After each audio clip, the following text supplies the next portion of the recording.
आज हम लोग कक्षा 5 की कविता है प्रकृति की सीख। इस कविता को हाव भाव के साथ अभिनय करके सीखेंगे। तो हम शुरू करते हैं। पर्वत कहता शीश उठाकर तुम भी ऊंचे बन जाओ, सागर कहता है लहरा कर मन में गहराई लाओ। समझ रहे हो क्या कहती है, समझ रहे हो क्या कहती है, उठ उठ गिर गिर तरल तरंग, भर लो अपने मन में मीठी मीठी मृदुल तरंग, भर लो अपने मन में मीठी मीठी मृदुल तरंग। पृथ्वी कहती धैर्य न छोड़ो, पृथ्वी कहती धैर्य न छोड़ो, सिर पर हो कितना भी भार, नभ कहता है फैलो इतना, ढक लो तुम सारा संसार, नभ कहता है इतना फैलो, ढक लो तुम सारा संसार।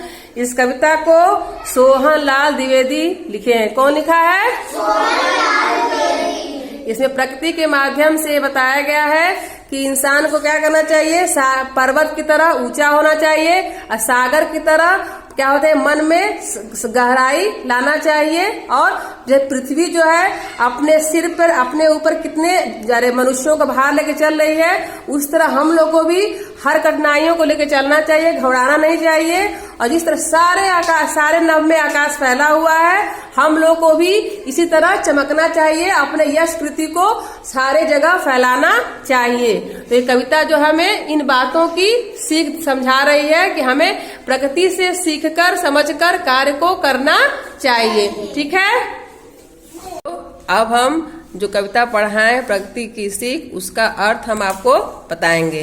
प्रस्तुत कविता में पर्वत जो है हमें यह संदेश दे रहा है कि तुम भी मेरी तरह ऊंचे बनकर जियो। जिस तरह मैं ऊंचा हूँ उस तरह तुम भी समाज में अच्छे कार्य करो और अपने सर को ऊंचा उठाकर जियो।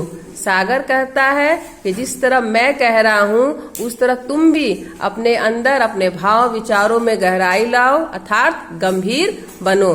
और सागर की जो उठती और गिरती लहरें हैं हमें यह संदेश देती हैं कि मनुष्य के जीवन में सुख दुख दोनों आते रहते हैं, तो हमें दुखों से घबराना नहीं चाहिए।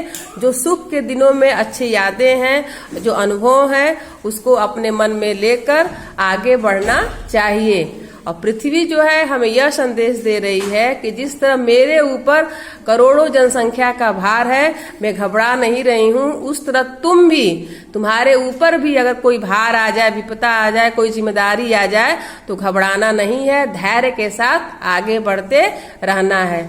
नभ कहता है कि जिस तरह मैं पूरे संसार को छा जाता हूँ, उस तरह तुम भी अच्छे कार्य करके अपने गुण को, अपने यश को पूरे संसार में फैलाओ। अर्थात मनुष्य को ऐसे कार्य करना चाहिए जिससे पूरा संसार जो है उसको याद करे, उसको जाने।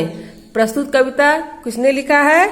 सोहन लाल द्विवेदी जी ने लिखा है। इसमें प्रकृति के द्वारा, प्रकृति एक शिक्षक के रूप में हमें यह सिखा रही है, बता रही है कि हमें किस किस को देखकर अपने जीवन में उस आदर्श को धारण करना चाहिए और एक अच्छे मनुष्य की तरह अपने कर्तव्य मार्ग पर आगे बढ़ते रहना चाहिए। समझ में आया?